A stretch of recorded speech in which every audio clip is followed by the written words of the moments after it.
ನಾರಾಯಣಂ ಸುರಗುರುಂ ಜಗದೇಕನಾಥಂ ಭಕ್ತಪ್ರಿಯಂ ಸಕಲಲೋಕನಮಸ್ಕೃತಂಚ ತ್ರೈಗುಣ್ಯವರ್ಜಿತಮಜಂ ವಿಭುಮಾದ್ಯಮೀಶಂ ವಂದೇ ಭವಗ್ನಮರಾಸುರಸಿದ್ಧವಂದ್ಯಂ ನಾರಾಯಣಂ ನಮಸ್ಕೃತ್ಯ ನರಂ ಚೈವ ನರೋತ್ತಮಂ ದೈವೀಂ ಸರಸ್ವತೀಂ ವ್ಯಾಸಂ ತತೋ ಜಯಮುದೀರೇತ್. ಧರ್ಮಕ್ಷೇತ್ರೇ ಕುರುಕ್ಷೇತ್ರೇ ಸಮವೇತಾಯುತ್ಸವಃ ಮಾಮಕಾಃ ಪಾಂಡವಾಶ್ಚೈವ ಕಿಮಕುರ್ವತ ಸಂಜಯ. ಶ್ರೀ ಗುರುಭ್ಯೋ ನಮಃ.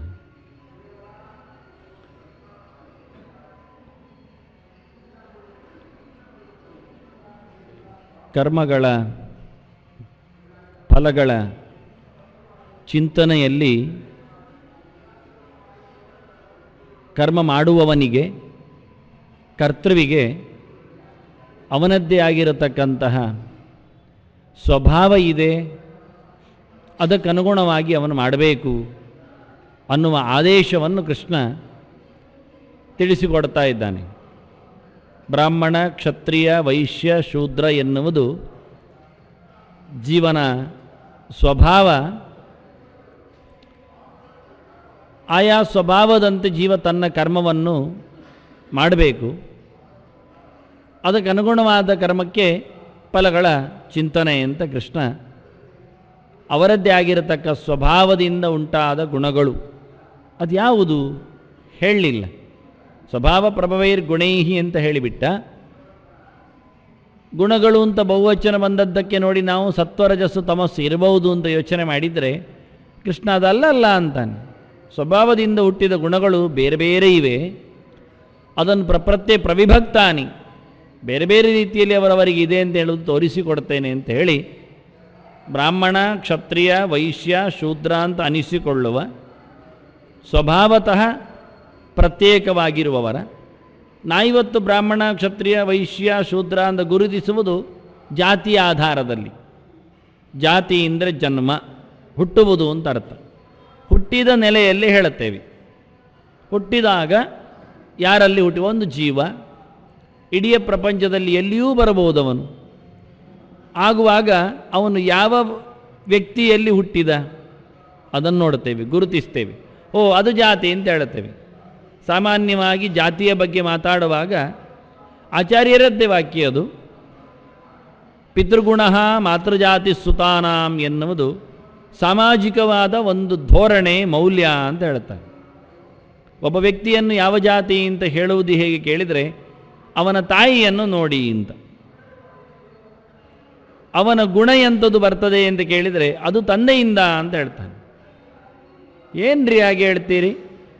ಸ್ತ್ರೀಯರನ್ನಷ್ಟು ಸಣ್ಣದು ಮಾಡೋದು, ಅಮ್ಮನ ಗುಣ ಯಾಕೆ ಬರೋದಿಲ್ಲ ಕೇಳಿದರೆ, ಅಯ್ಯ ಅಮ್ಮ ಕೇವಲ ಒಂದು ಕ್ಷೇತ್ರ, ಮಣ್ಣು ಇದ್ದಾಗೆ, ಒಂದು ತೊಟ್ಟಿ ಇದ್ದಾಗೆ, ಕಸದ ಅಥವಾ ಗೊಬ್ಬರದ ಅಥವಾ ಇನ್ಯಾವುದೋ ವಸ್ತುವಿನ, ಅಲ್ಲಿ ಹುಟ್ಟಿ ಬರುವ ಗಿಡದ ಗೊಬ್ಬರದ ಕೂಸು ಅಲ್ಲ ಅದು, ಮತ್ತೆ ಬಿತ್ತಿದವನ ಮರಿಯದು.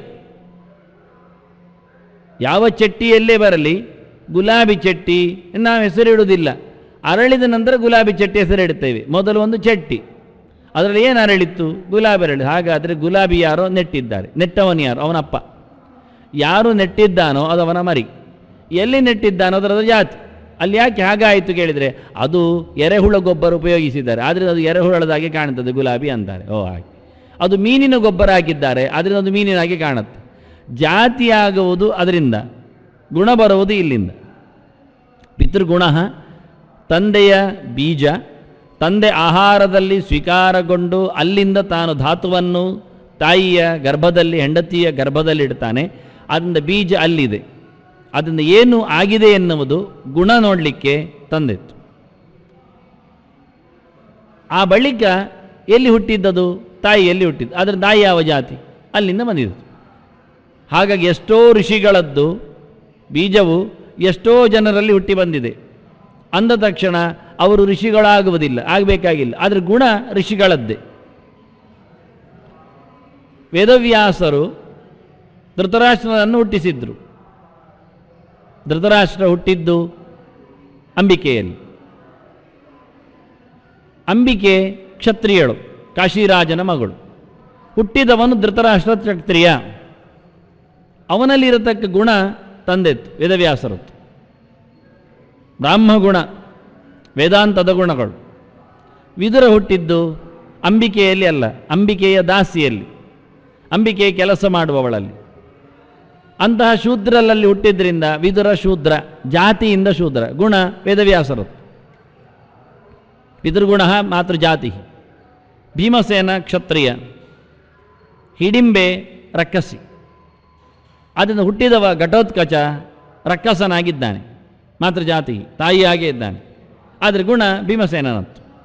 ಋಷಿಗಳನ್ನು ಉಪದ್ರವ ಕೊಡುವ, ಧರ್ಮವನ್ನು ಧಿಕ್ಕರಿಸುವ ಗುಣ ಅಲ್ಲ, ಧರ್ಮವನ್ನು ಪ್ರೋತ್ಸಾಹಿಸುವ ಗುಣ, ವೈಷ್ಣವವಾದಂತಹ ಚಿಂತನೆ. ಹೀಗೆ ಎಲ್ಲ ಕಾಲದಲ್ಲಿಯೂ ಪಿತೃಗುಣ ಮಾತೃಜಾತಿ ಸುತಾನ. ಇದು ಗುಣಕ್ಕೂ ಜಾತಿಗೂ ಇರತಕ್ಕಂತಹ ಒಂದು ಸಮನ್ವಯ. ಕೃಷ್ಣ ಅದನ್ನಿಂದ ಹೇಳಿದ್ದ, ಚಾತುರ್ವರ್ಣ್ಯಮಯ ಸೃಷ್ಟಂ ಗುಣ ಕರ್ಮ ವಿಭಾಗಶಃ ಅಂತ. ನಾನು ಗುಣಕ್ಕೂ ಕರ್ಮಕ್ಕೂ ವ್ಯವಸ್ಥೆ ನೋಡಿಕೊಂಡೇ 4 ವಿಧದ ಸೃಷ್ಟಿಯನ್ನು ಮಾಡಿದ್ದೇನೆ ಅಂತ. ಅದು ಬೇಕೇ, ಬಲಾತ್ಕಾರದ ಒಂದು ಸೃಷ್ಟಿ ಸರಿ ಇಲ್ಲ. ಅದನ್ನು 4 ಬಗೆಯ ಸೃಷ್ಟಿಯು ಸೃಷ್ಟಿಯಲ್ಲಿದೆ. ಒಂದು ಮನೆಯಲ್ಲಿ 4 ಬೇಕು. ಒಬ್ಬ ಮನೆಯನ್ನು ನೋಡಿಕೊಳ್ಳಬೇಕು. ಅವನು ನೋಡಿಕೊಳ್ಳದಿದ್ದರೆ ಮನೆ ಗಾಳಿಪಟ ಆಗ್ತದೆ, ಧೂಳಿಪಟ ಆಗ್ತದೆ. ಒಬ್ಬನ ನೇತೃತ್ವದಲ್ಲಿ ಅದು ನಿಂತರೆ ಇಡೀ ಮನೆ ಒಳ್ಳೆಯ ರೀತಿಯಿಂದ ನಡೀತದೆ. ಅವನು ಅಧಿಕಾರಿ, ಅವನು ಹೇಳಿದ್ದು ಎಲ್ಲರೂ ಕೇಳುತ್ತಾರೆ. ಅವನು ಆ ಮನೆಯ ರಾಜ, ಕ್ಷತ್ರಿಯ. ಯಾರಿಗೆ ಏನು ತೊಂದರೆಯಾದರೂ ಅದರ ರಕ್ಷಣೆ ಜವಾಬ್ದಾರಿ ಅವನ ಮೇಲೆ, ತಲೆ ಕೊಡೋದು ಅವನು, ನಿರ್ಣಯ ಅವನತ್ತು. ಅದಕ್ಕೆ ಸಲಹೆ ಸೂಚನೆಗಳನ್ನು ಒಬ್ಬ ಕೊಡುವವನಿರ್ತಾನೆ. ಒಬ್ಬನಲ್ಲಿ ಎಲ್ಲರೂ ಕೊಡಬಹುದು. ಅದರಲ್ಲಿ ಯಾವುದೋ ಒಂದು ಸಲಹೆ ಅದು ಯೋಚನೆಗೆ ಬರ್ತದೆ, ಉಪಯೋಗಕ್ಕೆ ಬರ್ತದೆ.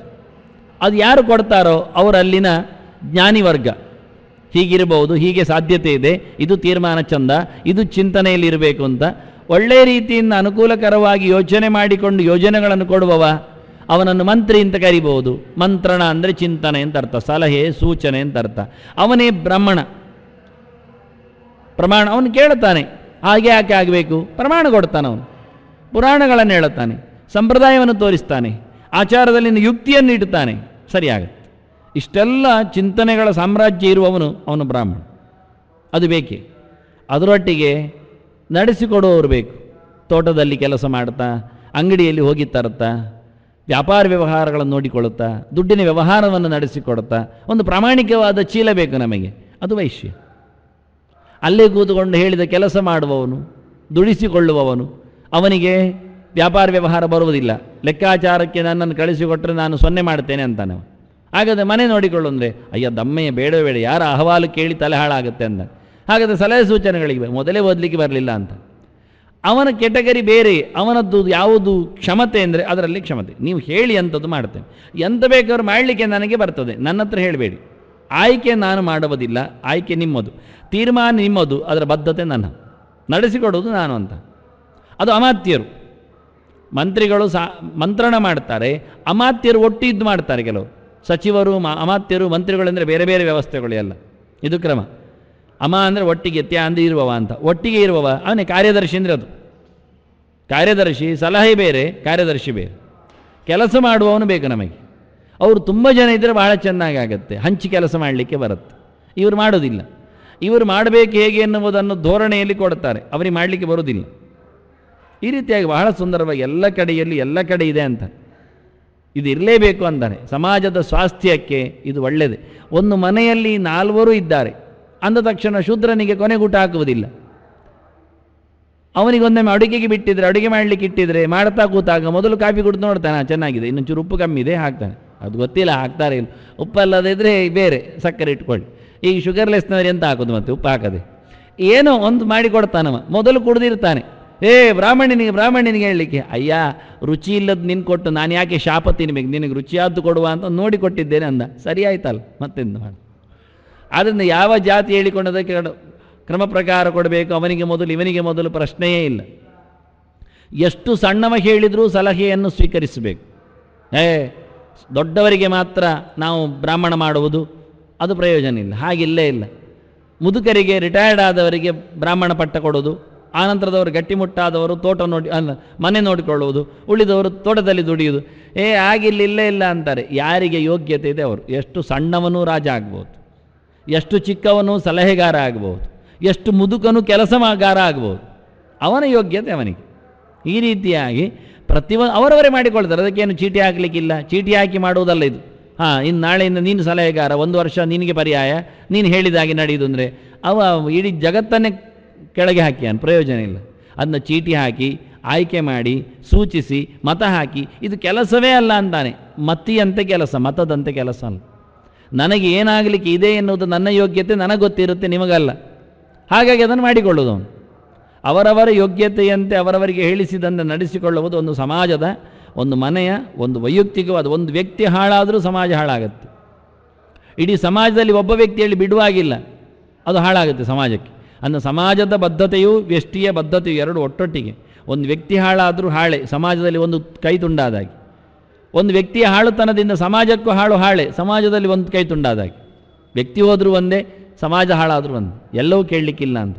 ಈ ರೀತಿಯಾಗಿ 4 ಇಟ್ಟುಕೊಂಡು ಕೃಷ್ಣ ಅವರವರಿಗೆ ಇರತಕ್ಕ ಕೆಲಸಗಳು ಅವರದ್ದೇ ಆಗಿರುತ್ತೆ. ಇದಕ್ಕೆಲ್ಲ ಕಾರಣ ಏನು ಕೇಳಿದರೆ ಪ್ರಭಾವ ಅಲ್ಲ.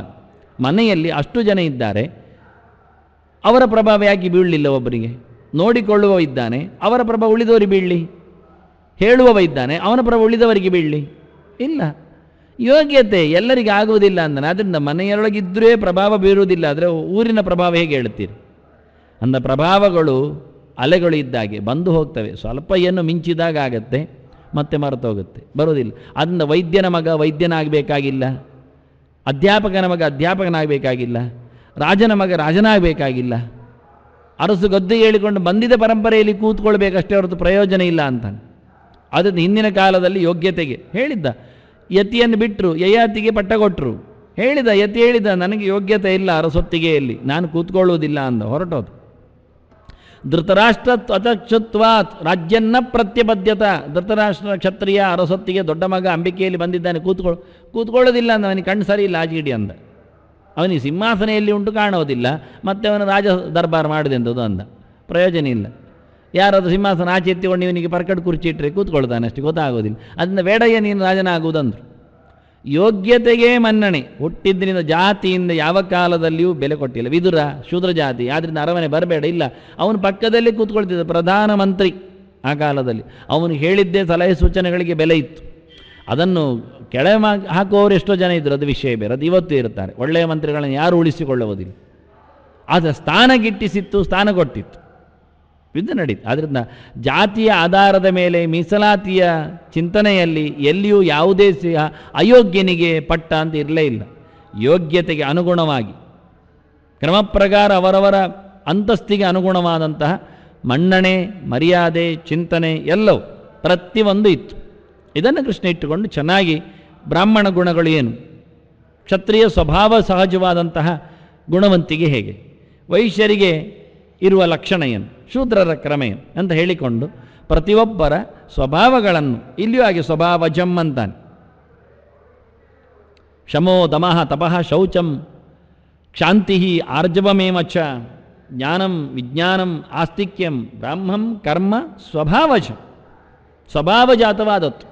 ಇಲ್ಲಿ ಇಷ್ಟೇ ಅಕ್ಷರ ಕೊಟ್ಟಿದ್ದಾನೆ ಕೃಷ್ಣ. ಬ್ರಾಹ್ಮ ಕರ್ಮ ಸ್ವಭಾವಜವಾದದ್ದು. ಬ್ರಹ್ಮನಿಗೆ ಸಂಬಂಧಪಟ್ಟಂತೆ ಕೆಲಸಗಳು, ವೃತ್ತಿಗಳು ಸ್ವಭಾವ ಸಹಜವಾದದ್ದು ಯಾವುದು ಕೇಳಿದರೆ ಇಷ್ಟು ಅಂತ. ಇನ್ನೆಷ್ಟೋ ಇರ್ಬೋದು, ಇಷ್ಟೊಂದು ಗುರುತಿಸಿದ್ದಾನೆ. ಇಲ್ಲಿ ಸ್ವಭಾವಜ ಎನ್ನುವಲ್ಲಿ ಮತ್ತೆ ಸ್ವಭಾವ ಪ್ರಭವ ಗುಣ ಅಂತ ಹೇಳಲಿಕ್ಕಿಲ್ಲ. ಹಿಂದಿನದ್ದೇ ಶ್ಲೋಕದ ಅರ್ಥ ಮಾಡಿಕೊಂಡು ಇಲ್ಲಿಗೆ ತರ್ತೇನೆ ತಂದು ಅರ್ಥ ಮಾಡಿದವರಿದ್ದಾರೆ, ತಪ್ಪೇ ಆಗುವುದಿಲ್ಲ. ಪ್ರಕೃತಿಯಿಂದ ಬಂದದ್ದು, ಪ್ರಾಚೀನ ಕರ್ಮ ಪರಂಪರೆಯಲ್ಲಿ ನಿಲುಕಿದ್ದು ಏನೂ ಅಲ್ಲ. ಸಹಜವಾದ ಧರ್ಮ, ತನ್ನದೇ ಆಗಿರತಕ್ಕ ಜೀವನದ ಭಾವ ಧರ್ಮವು ಅಲ್ಲಿ ಬಂದಿರತಕ್ಕ ಗುಣಗಳು ಅಂತ ಇದನ್ನು ಗುರುತಿಸಿದ ಬಹಳ ಸುಂದರವಾಗಿ ಗುರುತಿಸ್ತಾನೆ. ಒಂದೊಂದು ಶಬ್ದದ ಅರ್ಥ ಏನು ವಿವರಿಸಬೇಕಾಗಿಲ್ಲ, ನಾವು ಅರ್ಥ ಆಗಿದೆ ನಮಗೆ, ಅಷ್ಟು ಚೆನ್ನಾಗಿದೆ. ಶಮಃ, ದಮಃ, ತಪಃ, ಶೌಚಂ, ಕ್ಷಾಂತಿ, ಆರ್ಜವಂ, ಅದರೊಟ್ಟಿಗೆ ಜ್ಞಾನಂ, ವಿಜ್ಞಾನಂ, ಆಸ್ತಿಕ್ಯಂ, ಒಟ್ಟು 9 ಹೇಳಿದ್ದಾನೆ. ಇಲ್ಲಿ ಹೇಳುವಾಗ ಒಂದೊಂದರಲ್ಲಿ 3 ಹೇಳತ್ತ, 3-4 ಎಲ್ಲ ಹೇಳತ್ತ. ಶಮಃ, ದಮಃ. ದಮ ಅಂದರೆ ಗೊತ್ತು ನಮಗೆ, ಮದ ಇಲ್ಲ ಆದರೆ ಅದು ದಮ ಅಂತ ಅರ್ಥ. ದಮ ಅದರ ವಿರುದ್ಧ ಶಬ್ದ, ವಿಪರೀತ ಶಬ್ದ, ಅಲಂಕಾರ ಮದ ಅಂತ. ಸೊಕ್ಕಿದ್ದು ಮದವರಿತವಾದದ್ದು. ಮದ ಅಂದರೆ ಹಾಗೆ ತುಂಬ ರೀತಿಯ ಮದಗಳು ಬರ್ತವೆ. ದುಡ್ಡಿನ ಮದ, ಅಧಿಕಾರದ ಮದ, ಅಂತಸ್ತಿನ ಮದ, ಮನ್ನಣೆಯ ಮದ, ರೂಪದ ಮದ, ಆನಂತರ ಜನರ ಮದ, ಬೆಂಬಲದ ಮದ, ಇನ್ನೇನು ಕುಡಿದದ ಮದ ಆಗ್ಬೋದು, ಎಲ್ಲ ಇಟ್ಕೊಳ್ಬೋದು. ಎಲ್ಲ ಮದಗಳು ಸೇರ್ತವೆ. ಯಾವ ಮದಗಳೂ ಎಲ್ಲಿ ಇಲ್ಲ ಅದು ದಮ. ಆ ಎಲ್ಲ ಮದಗಳಿಗೆ ಅವಕಾಶ ಯಾರು ಕೊಡುವುದಿಲ್ಲ ಅವನು ನಿಜವಾಗಿ ಬ್ರಾಹ್ಮಣ ಅಷ್ಟೇ. ಅದನ್ನು ದಮ ಅಂದರು. ದಮಃ ಇಂದ್ರಿಯ ನಿಗ್ರಹ. ಕೃಷ್ಣ ಲಕ್ಷಣ ಹೇಳ್ತಾನೆ ಉದ್ಧವನಿಗೆ. ಉದ್ಧವ ಕೇಳ್ತಾನೆ ದಮ ಅಂದರೆ ಎಂಥದ್ದು. ದಮ ಅಂದರೆ ಈ ಇಂದ್ರಿಯಗಳನ್ನೆಲ್ಲ ಅದು ಮಿಟ್ಟಿಕೊಳ್ಳುವುದು ಅಂತಾನೆ.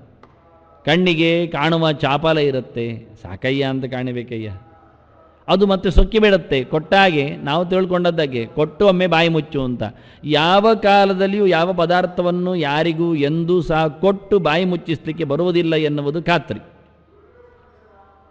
ಅದಕ್ಕೆ ದೃಷ್ಟಾಂತ ಬೆಂಕಿ ಅಂತಾರೆ. ಬೆಂಕಿಯನ್ನು ನಾವು ತಣಿಸುತ್ತೇವೆ ಹೇಳಿಕೊಂಡು ಅದಕ್ಕೆ ಆಹುತಿ ಕೊಡ್ತಾ ಇದ್ದರೆ ಅದು ಕುಡಿದು ತಿಂದು ಮತ್ತಷ್ಟು ಉಕ್ಕೇ ಇರ್ತಾ ಇರ್ತದೆ. ಇಲ್ಲ, ಅದು ನಂದು ಅಷ್ಟು ಕಾಲ ನಾನು ತುಪ್ಪ ಹಾಕ್ತಾ ಇರ್ತೇನೆ, ಕಟ್ಟಿಗೆ ಇಡ್ತಾ ಇರ್ತೇನೆ ಅಂದರೆ ಅದು ಮತ್ತಷ್ಟು ಖುಷಿಯಲ್ಲಿ ಕುಣಿತಾ ಇರ್ತದೆ. ನಾವು ಅಗ್ನಿ ನಿಲ್ಲಿಸಬೇಕೋ ನಂದಿಸಬೇಕೋ ಕಟ್ಟಿಗೆ ಹಾಕೋದು ಬಿಡಬೇಕು, ತುಪ್ಪವನ್ನು ಹಾಕಬಾರ್ದು ಅಷ್ಟೆ.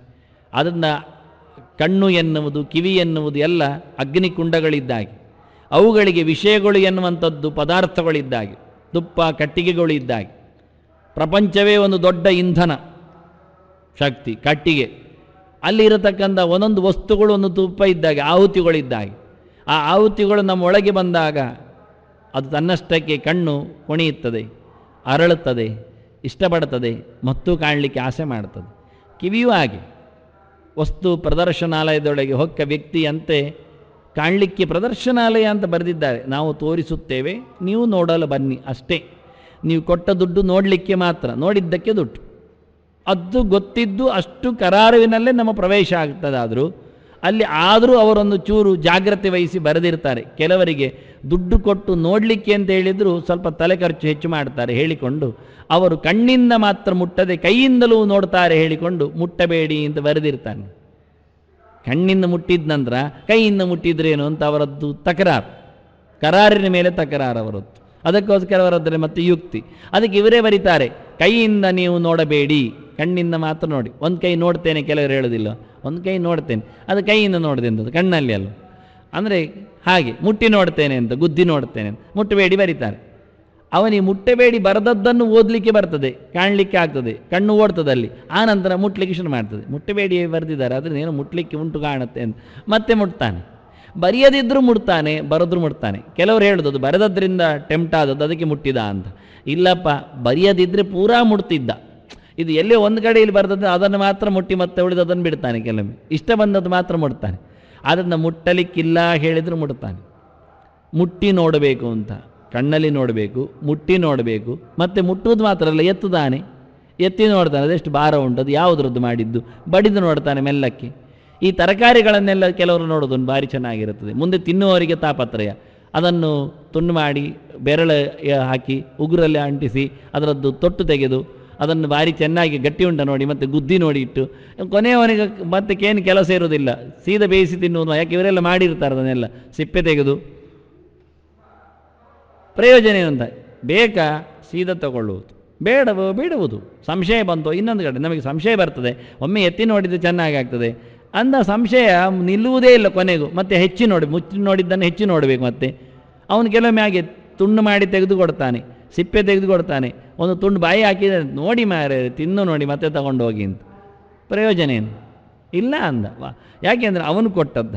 ಈಗ ಭತ್ತ ಅಕ್ಕಿ ಆಗುವುದು ಅವನು ಮಾಡುವುದ ಗದ್ದೆಯಲ್ಲಿ. ಏನುಂಟು ವ್ಯಾಪಾರಿಗೆ ಕೈಯಲ್ಲಿ? ಏನಿಲ್ಲ, ಬಂದದ್ದು ಕೊಡ್ತಾನೆ. ಗಿಡದಲ್ಲಿ ಏನು ಬಂತು, ಆ ವರ್ಷ ಹೇಗೆ ಫಸಲಾಯಿತು, ಮಳೆ ಹೇಗಿತ್ತು, ಅದರ ಮೇಲೆ ವಾತಾವರಣ ಹೇಗಿತ್ತು, ನಾವು ಇಡೀ ದೇಶಕ್ಕೆ ಎಸಿ ಮಾಡಲಿಕ್ಕೆ ಆಗ್ತದ? ಆಗುವುದಿಲ್ಲ. ಬೇಕಾದಾಗ ಹಕ್ಕಿಗಳನ್ನು ಕಾಲಿಗೆ ಹಗ್ಗಗಟ್ಟಿ ಎಳಿಲಿಕ್ಕೆ ಆಗ್ತದ? ಇಲ್ಲ. ಯಾವುದೋ ಹಕ್ಕಿ ಕೂತರೆ ಹಣ್ಣು ಚೆನ್ನಾಗಿ ಆಗುತ್ತೆ, ಯಾವುದೋ ಹಕ್ಕಿ ಗೀರಿದರೆ ಹಣ್ಣು ಚೆನ್ನಾಗಿ ಆಗುತ್ತೆ. ಯಾವುದೋ ಸುಖಮುಖ ಅದಮೃತ ದ್ರವ ಸಂಯುತಮ್ ಅಂತಾನೆ. ಗಿಳಿ ಕೂತರೆ ಸಾಕು ಮಾವಿಗೆ ಭಾರಿ ಖುಷಿ ಅಂತೆ. ಕೆಲವು ಹಕ್ಕಿಗಳು ಹತ್ತಿರ ಹೋದರೆ ಸಾಕು ಹಣ್ಣು ಹಾಳಾಗುತ್ತೆ. ಅವುಗಳ ಕತೆ ಹಾಗೆ. ಏನು ಮಾಡುವ? ಆದರೆ ಹೇಗಾಗುತ್ತೋ ನಮ್ಮ ಯೋಗ್ಯತೆ ಹೇಗೆ ಬಂತೋ ಹಾಗೆ ಪ್ರಕೃತಿ ಯಾವ ರೀತಿಯಲ್ಲಿ ಮುನಿಸದೆ ನಮಗೆ ಕೊಟ್ಲೋ ತಿನಿಸು, ಅದು ನಮ್ಮದು ಪದಾರ್ಥ ದೊಡ್ಡ ಆಸೆ ಇತ್ತು, ಅಲ್ಲದೇನು ಹೇಳುವ. ಆದರೂ ಗಲಾಟೆ, ಅದನ್ನು ಮುಟ್ಟಬೇಡಿ, ಅದನ್ನು ನನಗಿರಲಿಯಾ ಅಂತ ಯೋಚನೆಗಳಿಗೆ ತನ್ನದಾಗಿಸಿಕೊಳ್ಳುವ ತವಕ, ನೋಡಿದವನಿಗೆ ಮತ್ತೆ ಎತ್ತಿಕೊಂಡು ಹೋಗುವ ಯೋಚನೆ. ಮನೆಯಲ್ಲಿ ದಿನ ನೋಡಬೇಕು ಅಂತ ಅವನ ಆಸೆ ಅಷ್ಟೇ. ನೋಡಲಿಕ್ಕೆ ಬಿಟ್ಟಿದ್ದಾರೆ 30 ರೂಪಾಯಿ ಪ್ರದರ್ಶನಾಲಯ, ಮನೆಯಲ್ಲಿ ತಗೊಂಡು ದಿನ ಧರ್ಮಕ್ಕೆ ನೋಡಲಿಕ್ಕೆ ಶುರು ಮಾಡಿದ ಕಳ್ಳ. ಹೀಗೆ ವಿಷಯಗಳೆಡೆಗೆ ನಮ್ಮದು ಇಡೀ ಹೋಗುತ್ತೆ. ಇದನ್ನೆಲ್ಲ ನಿಲ್ಲಿಸಿದೊಂದು ಕೇವಲ ಕಣ್ಣಿನ ಬಗ್ಗೆ ಹೇಳಿದೆ. ಬಾಯಿ ಚಾಪಲು ಹಾಗೆ ಅಂಗಡಿಯಲ್ಲಿಟ್ಟದ್ದನ್ನೆಲ್ಲ ತಿಂದುಕೊಂಡು ಹೋಗ್ತಾನೆ.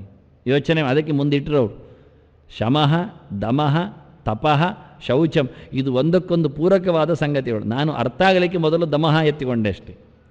ಹೊರಗಿನ ಇಂದ್ರಿಯಗಳ ನಿಗ್ರಹ ಎನ್ನುವುದು ಎಷ್ಟು ಕಷ್ಟ ಎನ್ನುವುದು. ಒಂದು ಗುಣವೇ ಬ್ರಾಹ್ಮಣ ಸ್ವಭಾವವಾಗಿ ಮಾಡಿಕೊಳ್ಳಿಕ್ಕೆ ಎಷ್ಟು ಕಷ್ಟ. ಒಂದು ಕಣ್ಣು ಮಾತ್ರ ಅಲ್ಲ, ಒಂದು ಕಿವಿ, ಮೂಗು, ಬಾಯಿ, ಸ್ಪರ್ಶ ಇಂದ್ರಿಯಗಳು, ಇತ್ತೆಲ್ಲ ಇಂದ್ರಿಯಗಳ ಜೊತೆಯಲ್ಲಿ ನಮ್ಮ ಸಹವಾಸದಲ್ಲಿ ಬೇಕಾದಾಗಿ ನಿಲ್ಲಿಸುವಂಥದ್ದು.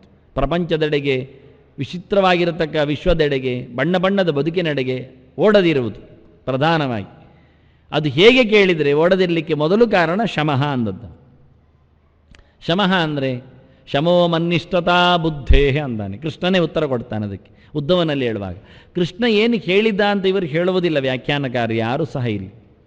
ಎಲ್ಲ ವ್ಯಾಖ್ಯಾನಕಾರರು ಶಮ ಮತ್ತು ದಮ ಅಂದರೆ ಅಂತರಿಂದ್ರಿಯ ನಿಗ್ರಹ, ಬಹಿರಿಂದ್ರಿಯ ನಿಗ್ರಹ ಅಂತಲೇ ಬರೆದಿದ್ದಾರೆ ಎಲ್ಲರೂ.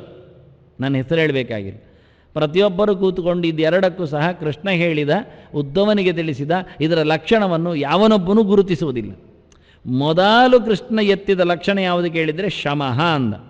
ಶಮ ಅಂದರೆ ಶಮೋ ಮನ್ನಿಷ್ಠತಾ ಬುದ್ಧಿ ಅಂದ. ನನ್ನ ಮೇಲೆ ಯಾರಿಗೆ ಭರವಸೆ ಇದೆ, ನನ್ನಲ್ಲಿ ಯಾರು ನೆಲೆಗೊಂಡಿದ್ದಾರೆ ಅವರೇ ನಿಜವಾಗಿ ಬ್ರಾಹ್ಮಣರು ಅಂದ. ಅಷ್ಟು. ಮನ್ನಿಷ್ಠತಾ ಅಂತಾನೆ ಅವನು. ದೇವನಿಷ್ಠತೆ ಹೇಳುವುದಿಲ್ಲ. ನಿಮಗಿಷ್ಟ ಬಂದ ದೇವರನ್ನು ನಂಬುವವನೇ. ದೈವವೂ ಹೇಳುತ್ತದೆ ನಂಬಿದವನಿಗೆ ನಾನು ಇಂಬು ಕೊಡ್ತೇನೆ ಅಂತ ಹೇಳಿಕೊಂಡು. ಅದರ ಕರ್ಮ ಅದೇನು ಕರ್ಮ? ಅದಕ್ಕೆ ಇರಲಿಕ್ಕೆ ನಾವು ಭೋಗ ಕೊಡಬೇಕು, ವರ್ಷಕ್ಕೊಮ್ಮೆ ಕೋಲ ಹಾಕಬೇಕು. ಅದು ಕೆಲವೊಮ್ಮೆ ಕೊನೆಗೆ ಬೊಬ್ಬೆ ಹಾಕ್ತದೆ, ಸಣ್ಣ ಕೋಳಿ ಆಯಿತು ದೊಡ್ಡದು ಕೊಡಲಿಲ್ಲಲ್ಲ ಅಂತ. ಇಂಥ ದೈವಗಳನ್ನು ನಂಬಿಕೊಂಡು ನಮ್ಮದೆಂತಯ್ಯ ಅನ್ನ ಸಿಗತ್ತೆ. ಆದರೂ ಜನ ಹಿಂದೆ ಹೋಗ್ತಾರೆ. ಅದಕ್ಕೆ ಕೃಷ್ಣ ಹೇಳಲಿಲ್ಲ, ಯಾವುದಾದರೂ ಒಂದು ದೇವರನ್ನು ನಂಬುವುದೇ ನಂಬಿಕೆ ಅಲ್ಲ, ನನ್ನನ್ನು ಒಪ್ಪುವುದೇ ನಂಬಿಕೆ ಅಂತ ನಾವು. ಅದರಿಂದ ಯಾರು ಬ್ರಾಹ್ಮಣ ಕೇಳಿದರೆ ನೇರ ಕೃಷ್ಣನ ಗೆರೆಯನ್ನು ಕೇಳಿದರೆ, ಯಾರು ಕೃಷ್ಣನನ್ನು ದೇವರನ್ನು ಉಪಾಸನೆ ಮಾಡ್ತಾನೆ ಅವನು ಬ್ರಾಹ್ಮಣ, ಉಳಿದವನು ಶೂದ್ರ ಅಬ್ರಾಹ್ಮಣ. ಇದು ಗೀತೆಯ ಅರ್ಥ, ನನ್ನದಲ್ಲ. ನಾನು ಅಂತ ಹೇಳಬೇಕು ಯಾಕೆ ರಾಮನಾಥಾಚಾರ್ಯ ಅಂತದ್ದು ಬ್ರಾಹ್ಮಣರಿಗೆ ಬೈತಾರೆ ಮಾರು. ದಮ್ಮಯ್ಯ ನಾನು ಬ್ರಾಹ್ಮಣರಿಗೆ ಬೈಯುವುದಿಲ್ಲ, ನಾನು ಬ್ರಾಹ್ಮಣರನ್ನು ಕರೆಯುವುದು ನೀವು ಬ್ರಾಹ್ಮಣರಾಗಿ ಅಂತ. ನೀವು ಬ್ರಾಹ್ಮಣರಾಗಿ ಅಂತ ನಾನು ಬೊಬ್ಬೆ ಹಾಕ್ತೇನೆ ಕೃಷ್ಣ ಹೇಳಿದ ನೆಲೆಯಲ್ಲಿ. ಯಾಕೆ ಕೃಷ್ಣ ಹೇಳಿದ ಮೊದಲ ಮಂತ್ರ ಹೇಳಿದ ಶಮಃ ಅಂದ. ಶಮ ಬ್ರಾಹ್ಮಕರ್ಮ ಅಂದ. ಭಗವಂತನೆಡೆಗೆ ಯಾರು ಸಾಕ್ತಾನೆ ಅವನು ನಿಜವಾಗಿ ಬ್ರಾಹ್ಮಣ. ಇದಕ್ಕೆ ಪುರಾವೆ ಕೊಡಲಿಯಾ? ವಿಹಗೇಂದ್ರ ಸಂಹಿತೆ ಅಂತ ಒಂದು ಸಂಹಿತೆ, ಅಲ್ಲಿ ಹೇಳುತ್ತಾರೆ, ಸರ್ವವರ್ಣೇಶು ತೇ ಶೂದ್ರಾಹ ಯೇ ಹಿ ಅಭಕ್ತಾಹ ಜನಾರ್ದನೆ. ಯಾರು ಭಗವಂತನಲ್ಲಿ ಭಕ್ತರಲ್ಲವೋ, ಯಾರು ಕೃಷ್ಣನನ್ನು ಬಿಟ್ಟು ಉಳಿದವರನ್ನು ಉಪಾಸನೆ ಮಾಡಲಿಕ್ಕೆ ನಿಲ್ತಾರೋ, ಕೃಷ್ಣನನ್ನು ಇಟ್ಟು ಉಳಿದವರು ಉಪಾಸನೆ ಮಾಡಿದರೆ ಕೃಷ್ಣನಿಗೆ ಏನು ಉಪದ್ರ ಇಲ್ಲ. ಹಿಂದೆ ಹೇಳಿ ಆಗಿದ್ದಾನೆ ಬೇಕಾದಷ್ಟು ವಿಷಯ ಚಿಂತನೆ. ಆದರೆ ಇಲ್ಲಿ ನೀನು ಕೇವಲ ಇಲ್ಲಿಯ ಮಾತಿಗೆ ಮಾತ್ರ ಉತ್ತರ ಕೊಡ್ತೇವೆ, ಚರ್ಚೆಗೆ ಬರುವುದೇ ಇಲ್ಲ. ಶಮಃ ಅಂದರೆ ಮನ್ನಿಷ್ಠತಾ ಅಂದ. ನನ್ನಲ್ಲಿ ಇಡೀ ಬುದ್ಧಿಯನ್ನು ಅರಿವನ್ನು ಮಾಡಿಡುವುದು, ಇದು ಕೃಷ್ಣ ಹೇಳಿದ ವಾಕ್ಯ. ನೀವು ಕೃಷ್ಣನ ಒಪ್ತೀರಾದರೆ ಒಪ್ಪಿ, ಇಲ್ಲಾದರೆ ಬಿಡಿ, ಮಾತಿಲ್ಲ. ಕೃಷ್ಣನ ಗೀತೆಗೆ ಕೃಷ್ಣನ ವಾಕ್ಯ ಪ್ರಮಾಣ ಅಲ್ಲದಿದ್ದರೆ ಮತ್ತು ಯಾರ ವಾಕ್ಯ ಪ್ರಮಾಣ? ಮತ್ತು ಯಾವ ಭಾಷ್ಯಕಾರ ನಮಗೆ ಪ್ರಮಾಣ ಆಗ್ತಾನೆ? ಕೃಷ್ಣ ಹೇಳಿದ ಗೆರೆಗೆ ಕೃಷ್ಣನ ಹೇಳಿದ್ದೇ ವಿರೋಧವನ್ನು ಹೇಳುವವರು ಮತ್ತೇನು ಭಾಷ್ಯ ಬರಿಬೇಕು? ಮೊದಲೇ ಹೋಗಿ ಎಲ್ಲಿ ಆದರೂ ಸಮಾಧಿ ಆಗೋದು ಒಳ್ಳೆಯದು, ಗುಂಡಿ ತೋಡಿ, ಪ್ರಯೋಜನ ಏನು? ಆದ್ದರಿಂದ ಶಮಃ ಎನ್ನುವುದಕ್ಕೆ ಕೃಷ್ಣ ಕೊಟ್ಟದ್ದು ಮನ್ನಿಷ್ಠತಾ ಅಂತ. ಇಂದ್ರಿಯ ನಿಗ್ರಹದಲ್ಲಿ ಒಳಗೇನು ಹೊರಗೇನು ಎಲ್ಲ ಒಂದಾಯ್ತಲ್ವ. ದಮಹದಲ್ಲಿ ಉಂಟಲ್ಲ ಎಲ್ಲ. ಕಣ್ಣು ನಿಗ್ರಹ ಮಾಡಿದಾಗೆ ಕಣ್ಣು ನೋಡುವುದಲ್ಲ ರೀ, ಸತ್ಯ ಹೇಳಿಯ ಮನಸ್ಸು ನೋಡುವುದು. ಅದರಿಂದ ಎರಡು ಎಲ್ಲಿ ಉಂಟು? ಬಾಹ್ಯೇಂದ್ರಿಯ ನಿಗ್ರಹ ಅಂದರೆ ಮನಸ್ಸು ನಿಗ್ರಹ ಮಾಡಿಕೊಳ್ಳಿ. ಮನಸ್ಸು ನಿಗ್ರಹ ಮಾಡಿದರೆ ಕಣ್ಣು ಮುಚ್ಚುತ್ತದೆ. ಕಣ್ಣು ಬಿಚ್ಚುವುದು ಯಾಕೆ ಅಂದರೆ ಮನಸ್ಸು ನಿಗ್ರಹಿತ ಆಗಲಿಲ್ಲ ಅಂತ. ಸಾಕಲ್ಲ ಒಂದು, ಎರಡು ಯಾಕೆ? ಎರಡು ಬೇಡ.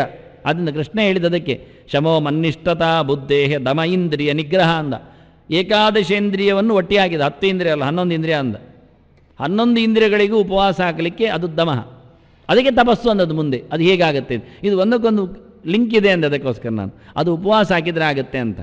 11 ಇಂದ್ರಿಯಗಳನ್ನು ಅಂಕೆಯಲ್ಲಿಟ್ಕೊಳ್ಳುವುದು 11ನೇ ದಿನ ಉಪವಾಸದಿಂದ ಸಾಧ್ಯ ಅಂತ. ಏಕಾದಶೇಂದ್ರಿಯೈ ಪಾಪಂ ಯತ್ಕೃತಂ ಭವತಿ ಪ್ರಭೋ ತತ್ಸರ್ವಂ ನಾಶಮಾಯಾತಿ ಏಕಾದಶಿ ಉಪವಾಸನಾತ್.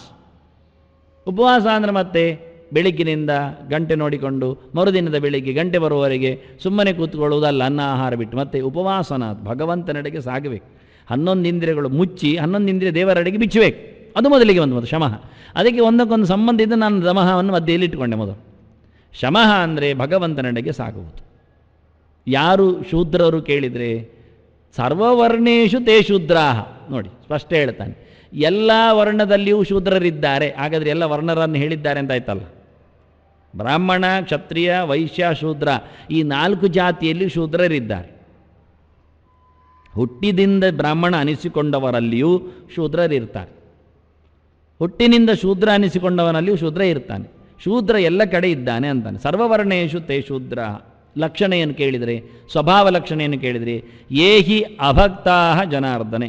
ಯಾರು ಜನಾರ್ದನನಲ್ಲಿ ಭಕ್ತರಲ್ಲವೋ, ಯಾರು ಹುಟ್ಟನ್ನು ಕರಗಿಸುವ ಹುಟ್ಟಿಲ್ಲದ ಭಗವಂತನನ್ನು ಯಾರು ಮುಟ್ಟಿಲ್ಲವೋ ಅವನು ನಿಜವಾಗಿ ಶೂದ್ರ. ಮನಸಾರೆ ಅವನ ಪಾದವನ್ನು ಮುಟ್ಟಿರಬೇಕು. ನಾವಿವತ್ತೆಲ್ಲ ಇತರ ದೇವತೆಗಳನ್ನು ಒಟ್ಟು ಹಾಕಿದ್ದೇವೆ. ಎಲ್ಲರೂ ಹುಟ್ಟಿದವರೇ, ಯಾರಿಗಾದರೂ ಎಲ್ಲಿಯಾದರೂ ಏನಾದರೂ ಮಾಡಿ ಹುಟ್ಟಿ ಬಂದವರೇ. ಶಾಪದಿಂದಲೋ ಇನ್ಯಾವುದೋ ಒಂದು ಪ್ರತಾಪದಿಂದಲೋ ಹುಟ್ಟದವನು ಒಬ್ಬನೇ ಭಗವಂತ. ಅದನ್ನು ಜಾಯತೆ ಇತಿ ಜನಃ ಅರ್ಧೈಚಿತ ಜನ ಸಂಸಾರ ಅನ್ನಂತ. ಜನರ ಸಂಸಾರಗಳನ್ನು ನಾಶ ಮಾಡುವುದರಿಂದ, ಸ್ವಯಂ ಸಂಸಾರದಿಂದ ದೂರ ನಿಂತದ್ರಿಂದ ಭಗವಂತ ಒಬ್ಬನೇ ನಿಜವಾಗಿ ನಮ್ಮೆಲ್ಲರ ಭಕ್ತಿಗೆ ಪಾತ್ರನು ಎನ್ನುವುದನ್ನು ಸಂಹಿತೆ ಸ್ಪಷ್ಟ ನಮ್ಮ ಮುಂದೆ ಇಟ್ಟಿದೆ. ಅನೇಕ ವಾಕ್ಯಗಳಿದೆ. ನಾನು ಸುಮ್ಮನೆ ಒಂದು ವಾಕ್ಯವನ್ನು ತೋರಿಸಿಕೊಟ್ಟದ್ದು ಅಲ್ಲಿಯ ವಾಕ್ಯಗಳಲ್ಲಿ. ಹೌದು, ಸಂಹಿತೆಗಳೆಲ್ಲ ಶ್ರೀವೈಷ್ಣವರಿಗೆ ಇಷ್ಟ. ಏನಾದರೂ ಒಂದು ಭಕ್ತಿ ಇದ್ದರೆ ಸರಿ, ದೇವರೇ ಅಂತ ನಂಬಿದರೆ ಆಯಿತು, ಅದಕ್ಕೆ ಮಾಡ್ತಾರೆ. ಅದು ಯಾವುದೂ ಅಲ್ಲ. ಭಕ್ತಿ ಅಂದರೆ ಏನು ಹೇಳ್ತಾರೆ, ಭಕ್ತಿರಷ್ಟವಿಧಾಖ್ಯೇಷ ಯಸ್ಮಿನ್ ಲೆಂಚೇಪಿ ವರ್ತತೆ ತಸ್ಮೈ ದೇಯಂ ತಥೋಗ್ರಾಹ್ಯಂ ಸಚ ಪೂಜ್ಯ ಯಥಾಹ್ಯಹಂ.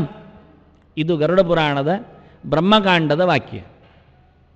ವೇದವ್ಯಾಸರು ಹೇಳಿದ ಗೆರೆ ಇದು. ಮತ್ತೆ ಸಂಹಿತೆಗಳ ಬಗ್ಗೆ ನಂಬಿಕೆ ಇಲ್ಲ ಆದರೆ ಪುರಾಣಗಳ ಬಗ್ಗೆ ಓದಿ ಅಂತ. ಒಂದು ಭಕ್ತಿ ಅಂದರೆ ಕೊನೆಗೆ ಶರಣಾಗತಿ ಏನಲ್ಲ, ಆದರೆ ಕೊನೆಯ ಹೊತ್ತಿನಲ್ಲಿ ಎಲ್ಲ ನೋಡಿ ಆಗುವುದು. ನಾವಿವತ್ತೆಲ್ಲ ಮಾಡುತ್ತೇವೆ. ಎಷ್ಟೆಲ್ಲ ಸಮಸ್ಯೆಗಳು ಬಂದು ಅದಕ್ಕೆ ಜನರ ಬೆಂಬಲ ಎಲ್ಲ ಮಾಡಿಕೊಳ್ಳುತ್ತೇವೆ. ಮನೆಯ ಕಷಾಯಗಳು, ಅದಕ್ಕೆ ಬೇಕಾದ ರೀತಿ ರಿವಾಜುಗಳು, ತಂತ್ರಾಂಶಗಳು ನಡೀತದೆ. ಕೊನೆಗೆ ಇದ್ದ ಬಿದ್ದ ಎಲ್ಲ ಆಸ್ಪತ್ರೆಗಳು, ಗ್ಯಾರೇಜುಗಳೆಲ್ಲ ನೋಡಿ ಆಗ್ತದೆ. ಕೊನೆಗೆ ಇಲ್ಲ ಅಂದರೆ ಎಲ್ಲ ಆದ ನಂತರ ದೇವರಿಗೊಂದು ಕೈ ಮುಗಿದು ನೋಡುವುದು. ಒಂದು ಪಂಚಾಯತ್ಯಾಯ ಸೇವೆಯ ಒಂದು ಸೊಳೆದು ದೀಪಾಚ್ಚಿಯ ನೋಡುವುದು, ಆರೋಗ್ಯ ಬರ್ತದ ಅಂತ. ಇದೆಂಥ ಕರ್ಮಕ್ಕೆ ಇದು ಶರಣ, ಆಯಿತು, ಪ್ರಯೋಜನ ಇಲ್ಲ ಅಂತ. ಎಲ್ಲಕ್ಕಿಂತ ಮೊದಲು ಭಗವಂತನಿಗೆ ದೀಪಾಚ್ಚರಿಕೆ, ಎಲ್ಲಕ್ಕಿಂತ ಮೊದಲು ಅಂದಾನೆ. ಎಲ್ಲಿ? ಮನೆಯಲ್ಲಿ. ಹೊರಗೆ ಬರಬೇಕಾಗಿಲ್ಲ. ಅದಕ್ಕೆ ಎಲ್ಲಕ್ಕಿಂತ ಮೊದಲು ಅಲ್ಲೇ ಇದ್ದಾನೆ ದೇವರು. ದೇವರ ನಂಬಿಕೆ ನಮಗೆ ಅಲ್ಲಿಲ್ಲ, ಅದರಲ್ಲಿ ಉಂಟು. ಎಲ್ಲ ದೇವರು ಮನೆಯಲ್ಲಿ ನಿಲ್ತಾರೆ. ನಾವು ಯೋಚನೆ ಮಾಡಿದರೆ ಬರಲೇಬೇಕಲ್ವ. ಅದನ್ನು ಮೊದಲು ಭಗವಂತನಿಗೆ ಯಾರು ನಿಜವಾಗಿ ಭಕ್ತಿರಷ್ಟವಿಧಾಕ್ಷೇಷ, ಒಂದಲ್ಲ, ಒಂದು ಮುಖ ಅಲ್ಲ, 8 ಮುಖದ ಭಕ್ತಿ ಉಂಟಂತ. ಅನೇಕ ಮುಖದ ಭಕ್ತಿಗಳಲ್ಲಿದೆ. ಹಿಂದೆ ಎಲ್ಲ ವಿವರಣೆ ಕೊಡ್ತಾನೆ ಬ್ರಹ್ಮಪುರಾಣದಲ್ಲಿ.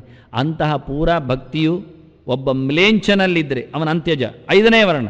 ಇನ್ನೂ ಕೊನೆಗೆ 13 ಜಾತಿಗಳನ್ನು ವರ್ಣನೆ ಮಾಡ್ತಾರೆ, ತೋರಿಸಿಕೊಡ್ತಾರೆ.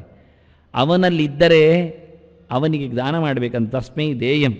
ನಿಮ್ಮ ದಾನ ಯಾರಿಗೆ ಕೇಳಿದರೆ, ಬ್ರಾಹ್ಮಣೇಭ್ಯೋ ಹಂತ ಅಂತ ಬ್ರಾಹ್ಮಣರಿಗೆ ಕೊಡಬೇಕಂತಿದ್ರೆ ಅವನಯ್ಯ ಬ್ರಾಹ್ಮಣ ಕರಿ ಕೊಡವನಿ. ಯಾಕೆ? ಅವನಲ್ಲಿ ಭಕ್ತಿ ಉಂಟು, ಅವನಿಗೆ ಕೊಟ್ಟುಬೇಡ ಅಂದಾನೆ. ತಸ್ಮೈ ದೇಯಂ. ದಾನ ಮಾಡುವುದಿದ್ದರೆ, ಅನ್ನ ಹಾಕುವುದಿದ್ದರೆ ಅವನನ್ನು ಕರೆದು ಹಾಕಿ ಅವನು ಪಂಕ್ತಿಯನ್ನು ಪಾವನಗೊಳಿಸ್ತಾನೆ. ಅವನಿಗೆ ಊಟ ಆಗದೆ ಇನ್ಯಾವುದೋ ಒಬ್ಬನಿಗೆ ಊಟ ಹಾಕಿ ಹಾಳು ಮಾಡ್ತೀರಿ ನೀವು ಪ್ರಸಾದವನ್ನು ಅಂತಾನೆ. ಕೊಡಬೇಡಿ ಅಂತ. ತಸ್ಮೈ ದೇಯಂ ತಥೋ ಗ್ರಾಹ್ಯಂ. ಕೊಡಲಿಕ್ಕೆ ನಾವು ಕೊಡ್ತೇವೆ, ಎಲ್ಲರಿಗೂ ಊಟ ಹಾಕ್ತೇವೆ. ಅವನು ಕೂತ್ಕೊಳ್ತಾನೆ ಅಂದರೆ ಅವನ ಮನೆಗೆ ಊಟಕ್ಕೆ ಹೋಗಿ ಅಂದರು. ತಥೋ ಗ್ರಾಹ್ಯಂ ಅಂತ. ಅವನಿಂದ ತಗೊಳ್ಳಿ. ದಾನ ಕೊಡೋದಿದ್ದರೆ ಅವನಿಗೆ ಕೊಡಿ, ದಾನ ತಗೊಳ್ತಾದ್ರಲ್ಲಿ ತಗೊಳ್ಳಿ ಅಂತಾನೆ. ಎಂಥ ಬ್ರಾಹ್ಮಣರ ಸೃಷ್ಟಿ ಮಾಡ್ತಾನೆ ಕೃಷ್ಣ ನೋಡಿ. ಅವನು ಸೃಷ್ಟಿ ಮಾಡಿದ್ದು ಮಾತಿನಲ್ಲಿ ಮಾತ್ರ ಅಲ್ಲ, ತಾನು ಹೋಗಿ ಇದರ ಮನೆಯಲ್ಲಿ ಊಟ ಮಾಡಿ ಹೇಳಿದಂತ ಅದಕ್ಕೆ ಹೇಳಿದ್ದು ನಾನು. ಕೃಷ್ಣ ಹೇಳಿದ್ದೆ ಹಾಗೆ. ಕೊಡೋದಿದ್ರೆ ಅವನಿಗೆ ಕೊಡಿ, ತಗೊಳ್ತಿದ್ರೆ ಅಲ್ಲಿಂದ ತಗೊಳ್ಳಿ ಅಂದರು. ಇವತ್ತು ನಾವು ಯಾರಿಗೆ ಕೊಡಬೇಕು, ಯಾರಿಗೆ ಕೊಡಬಾರ್ದು ಒಂದು ಗಲಾಟೆಯಲ್ಲಿ ಯಾವನೋ ಜಾತಿಗಳನ್ನು ಸೃಷ್ಟಿ ಮಾಡ್ತಾ ಇದ್ದೇವೆ, ನಿಲ್ಲಿಸ್ತೇವೆ. ಈ ಗೆರೆಗಳೆಲ್ಲ ಹಿಂದೆ ಗೊತ್ತೇ ಇಲ್ವಾ? ಗೀತೆ ಯಾರು ಓದಲೇ ಇಲ್ವಾ? ಇಲ್ಲಿ ಬಂದಾಗ ಅವನಿಗೆ ಹೊಡೆದು ಹೊರಗಾಗಲಿಕ್ಕೆ ಎಲ್ಲಿಯಾದರೂ ಅರ್ಥ ಉಂಟು? ಇತಿಹಾಸ ಬರಿತೇವೆ ನಾವು, ಯಾರು ಮಾತಾಡೋದು? ಯಾಕೆ ನಮ್ಗೆ ಯಾರಿಗೂ ಗೀತೆ ಗೊತ್ತಿಲ್ಲಲ್ಲ ಮಾತಾಡಲಿಕ್ಕೆ. ಮೊದಲು ಸಾಧ್ಯ ಇರ್ತವೆಯೋ? ಹೊರಗೂ ಭಗವಂತನನ್ನು ಕಾಣುವ ಯೋಗ್ಯತೆ ಉಳ್ಳವನಲ್ಲಿ ಇಷ್ಟು ಗಲಾಟೆ ಮಾಡಲಿಕ್ಕೆ ಇರುತ್ತೋ? ಸಾಧ್ಯ ಇಲ್ಲದ ಕತೆ. ಅದಕ್ಕೋಸ್ಕರ ಗಲಾಟೆ ಆಗುತ್ತೋ? ಇಲ್ಲ, ಸಾಧ್ಯವೇ ಇಲ್ಲ. ಆದರೂ ನಮಗೆ ಇತಿಹಾಸ ಬೇಕು, ಯಾಕೆ ದುಡ್ಡು ಮಾಡಲಿಕ್ಕೆ ಬೇಕು. ಹಾಗೆ ಹೇಳಿ ಆದರೂ ನಾವು ಕಾಣಿಕೆ ಡಬ್ಬಿ ತೊಡೆದಿಡ್ಬೋದಲ್ಲ. ಅದೇ ನಮ್ಮದು ಕೇವಲ ದೇವರನ್ನು ಮಾರಿ ಬದುಕುವ ಪ್ರವೃತ್ತಿ, ಅತ್ಯಂತ ಹಾಳು ಪ್ರವೃತ್ತಿಗಳು. ಅದನ್ನು ಇಲ್ಲಿ ಹೇಳುವಾಗ ಸ್ಪಷ್ಟ ಹೇಳ್ತಾ, ಅಥವಾ ಗ್ರಾಹ್ಯಂ ಸಚ ಪೂಜ್ಯ, ಆಯಿತು ದಾನ ಕೊಡ್ತೇವೆ, ಅಲ್ಲಿ ಇಡ್ತೇವೆ ತೊಗೊಂಡೋಗ್ಲಿ ಅವನು, ಅಲ್ಲ ಅವನಿಂದ ತರ್ತೇವೆ, ಆಯಿತು ಅವನು ಅಲ್ಲಿಡ್ಲಿ ತೆಗಿತೇವೆ ನಾವು, ಅದೆಲ್ಲ ಸಚ ಪೂಜ್ಯ ಅಂತಾರೆ. ಅವನಿಗೆ ನೀವು ಗೌರವ ಕೊಡಬೇಕು, ಮನ್ನಣೆ ಮಾಡಬೇಕು, ಅವನಿಗೆ ವಿಶೇಷವಾದಂಥ ಸತ್ಕಾರ ಇರಬೇಕಂತ. ಅದೆಲ್ಲ ಸಾಧ್ಯ, ಅದು ದೇವರಿಗೆ ಮಾತ್ರ. ಯಥಾಹ್ಯಹಂ ಅಂತಾನೆ ದೇವರು, ನನಗೆ ಪೂಜೆ ಮಾಡೋದಿಲ್ವಾ, ನನ್ನಾಣೆ, ನನ್ನಂತೆ ಅವನಿಗೆ ಪೂಜೆ ಮಾಡುವಂತ. ಇಷ್ಟು ಖಡಕ್ಕಾಗಿ ಭಗವಂತ ಮಾತಾಡಿದರೆ ಮಾತಾಡಲಿಕ್ಕೇನು. ಇದು ಕೃಷ್ಣನದೇ, ಗರುಡ ಪುರಾಣ, ಕೃಷ್ಣ ಹೇಳುವ ಪುರಾಣ. ಗರುಡನಿಗೆ ಹೇಳಿತ್ತು, ಅವನ ಹೆಸರಲ್ಲಿ ಕೇಳಿದ್ರಿಂದ ಹೆಸರು ಅವನು ಹೇಳಿದ್ದು ಕೃಷ್ಣನ ಈ ಕೃಷ್ಣ ಇಲ್ಲಿ ಹೇಳಿದವನಲ್ಲಿ ಉತ್ತರ ಕೊಡ್ತಾನೆ. ನನಗೆ ಪೂಜೆ ಮಾಡುವ ಹಂತ ಏನಿದೆಯೋ ಹಾಗೆ ನನ್ನ ಭಕ್ತನಿಗೂ ಅವನು ಮ್ಲೇಂಚ, ಅವನ ಜಾತಿಯನ್ನು ನೋಡಬೇಡಿ, ನೀನು ಗುಣವನ್ನು ನೋಡಿ. ಅವನಲ್ಲಿ ಭಗವಂತನ ಮೇಲಿನ ಭಕ್ತಿ ಉಂಟ. ನೋಡಿದೆ ನಾನು ಕೆಲವು ಶೂದ್ರರು ಏಕಾದಶಿ ದಿವಸ ಕೃಷ್ಣ ದರ್ಶನ ಮಾಡಿ ಮತ್ತು ಸರೋವರ ಸ್ನಾನ ಮಾಡಿ ಭಗವಂತನ ತೀರ್ಥ ಸ್ವೀಕಾರ ಮಾಡಿಕೊಂಡು ನಿರನ್ನರಾಗಿ ಉಪವಾಸದಿಂದ ಇರ್ತಾರೆ. ಇದ್ದವರು ಇಲ್ಲೇ ಇದ್ದಾರೆ, ಪಕ್ಕದಲ್ಲೇ ಇದ್ದಾರೆ. ಅದೇ ಪಕ್ಕದಲ್ಲೇ ಒಳಗೆಯೇ ಇದ್ದುಕೊಂಡು ಎಡಬಲ ಸೇವೆ ಮಾಡಿಕೊಂಡೇ, ಅಲ್ಲ ದೇವರ ಸೇವೆಯೇ ಮಾಡಿಕೊಂಡಿದ್ದವನೇ ಮತ್ತು ಸರೋವರ ಸ್ನಾನ ಮಾಡುವುದು ಕಡಿಮೆ ಇರ್ತದೆ, ತಿನ್ನದೆ ಇರುವುದಿಲ್ಲ. ಯಾವುದೋ ಎಲ್ಲಿಯೋ ಹೋಟೆಲಲ್ಲಿ ಹೋಗಿ ಮಸಾಲೆ ದೋಸೆ ತಿಂದು ಸಾಯ್ತಾವೆ. ಎಂತ ಮಾಡು, ಏಕಾದಶಿ ದಿವಸ ನಡೆಯುವ ಘಟನೆಗಳು ನೀವು ಪ್ರತ್ಯಕ್ಷವಾಗಿ ನೋಡ್ಬೋದು. ನಾನೇನು ಸುಳ್ಳು ಹೇಳಲಿಕ್ಕೆ ಕೂತಿಲ್ಲ. ಇದು ಕೃಷ್ಣ ಹೇಳಿದ ವಾಕ್ಯ, ಶಮಃ ಅಂತ. ನನ್ನ ಮೇಲೆ ಯಾರಿಗೆ ಇದೇ ಕೇಳಿದರೆ ಅವನು ಬ್ರಾಹ್ಮಣ, ಯಾರಿಗಿಲ್ಲ ಅವನು ಬ್ರಾಹ್ಮಣ ಅಲ್ಲ. ಆದ್ದರಿಂದ ಯಾರೀಗ ಬ್ರಾಹ್ಮಣ ಅಂತ ಗಲಾಟೆ ಮಾಡುವುದೇ ಕಷ್ಟ. ನಾವು ಇನ್ನೊಬ್ರಿಗೆ ಹೇಳ್ಬೋದು, ಅವರು ಬ್ರಾಹ್ಮಣರು, ಮತ್ತು ನೀನು ಯಾರು ಕೇಳಲಿಕ್ಕೆ ಉಂಟು, ಭಾಳ ಚೆನ್ನಾಗಿರುತ್ತೆ. ನೀನೇನು ಮತ್ತು ಯಾವನಲ್ಲ. ಆದ್ದರಿಂದ ಯಾರಿಗೆ ಯಾರು ಊಟ ಹಾಕುವುದು, ಯಾರಿಗೆ ಯಾರು ಊಟ ಹಾಕಿದರೆ ಮೈಲಿಗೆ ಆಗುವುದು. ಇಲ್ಲಿ ಶಬ್ದ ಉಂಟು, ಶಮಃ, ದಮಃ, ತಪಃ, ಶೌಚಂ. ಅದಕ್ಕೆ ಕೃಷ್ಣ ಇತ್ತ ಮಡಿವಂತಿಗೆ ಎಂಥದ್ದು ಕೇಳಿದ. ಮಡಿ ಅಂದ್ರೇನು, ಮೈಲಿಗೆ ಅಂದ್ರೇನು. ದೇವರ ಭಕ್ತಿ ಇದ್ದವ ಮಡಿ, ಅವನ ಮನೆಯ ಊಟ ಮಡಿ. ದೇವರ ಭಕ್ತಿ ಇಲ್ಲದವ ಮೈಲಿಗೆ, ಅವನ ಮನೆಯ ಊಟ ಗಲೀಜು. ಆದ್ದರಿಂದ ವಿದುರ ಮನೆಯಲ್ಲಿ ಊಟ ಚೆನ್ನಾಗಿದೆ ಅಂದ. ಚತುರೇಕಸ್ಯ ಭೋಕ್ತವ್ಯಂ ಅಂತಾನೆ, ಉಳಿದದ್ದೆಲ್ಲರ ಅನ್ನ ಹಾಳಾಗಿದೆ ಅಂದ. ಉಳಿದವರೆಲ್ಲರ ಮನೆಯ ಅನ್ನ ಅದು ಹಾಳು ಅನ್ನ, ಅದು ಶಾಪಗ್ರಸ್ತವಾದದ್ದು, ಅದು ಧರ್ಮಾತೀತವಾದದ್ದು, ಅದು ವೇದ ವಿರುದ್ಧವಾದದ್ದು. ದ್ರೌಪದಿಯನ್ನು ಉಪೇಕ್ಷೆಗೊಳಿಸಿತ್ತು, ಬೇಡ ಅಂದ. ಶ್ರುತಿಗೆ ಅವಮಾನ ಮಾಡಿದ ಊಟ ಯಾಕೆ ಬೇಕು ಅಂದ. ಪ್ರಮಾಣಕ್ಕೆ ವಿರುದ್ಧವಾದ ಅನ್ನ ಅದು ನನಗೆ ಬೇಡ ಅಂದ. ಇದು ಪ್ರಮಾಣ ಸಿದ್ಧವಾದ ಅನ್ನ. ಆದ್ದರಿಂದ ಇವತ್ತು ನಾವು ಯಾರನ್ನೋ ಮಡಿ ಅಂತ ಹೇಳಿ, ಯಾರನ್ನೋ ಮಡೆ ಅಂತ ಹೇಳಿ, ಯಾರನ್ನೋ ದೂರ ಇಟ್ಟು ಯಾರನ್ನೋ ಊಟ ಮಾಡುತ್ತೇವೆ. ಇದು ಹೇಗಾಗತ್ತೆ ಹೇಳ್ತಾನೆ. ಯಾವುದು ಮಡಿ ಕೇಳಿದ? ಭಗವಂತನ ಪ್ರತಿಮೆಯ ಹತ್ತಿರದಲ್ಲಿದ್ದರೆ ಮಡಿ ಆಗುವುದಿಲ್ಲ. ಮನಸ್ಸು ಭಗವಂತನ ಹತ್ತಿರ, ಅದಕ್ಕೆ ತಪಃ ಸಿಕ್ಕಿಸಿದ. ನಿರಂತರ ಚಿಂತನೆ ಆಗಿದೆ ಮಧ್ಯೆಯಲ್ಲಿ.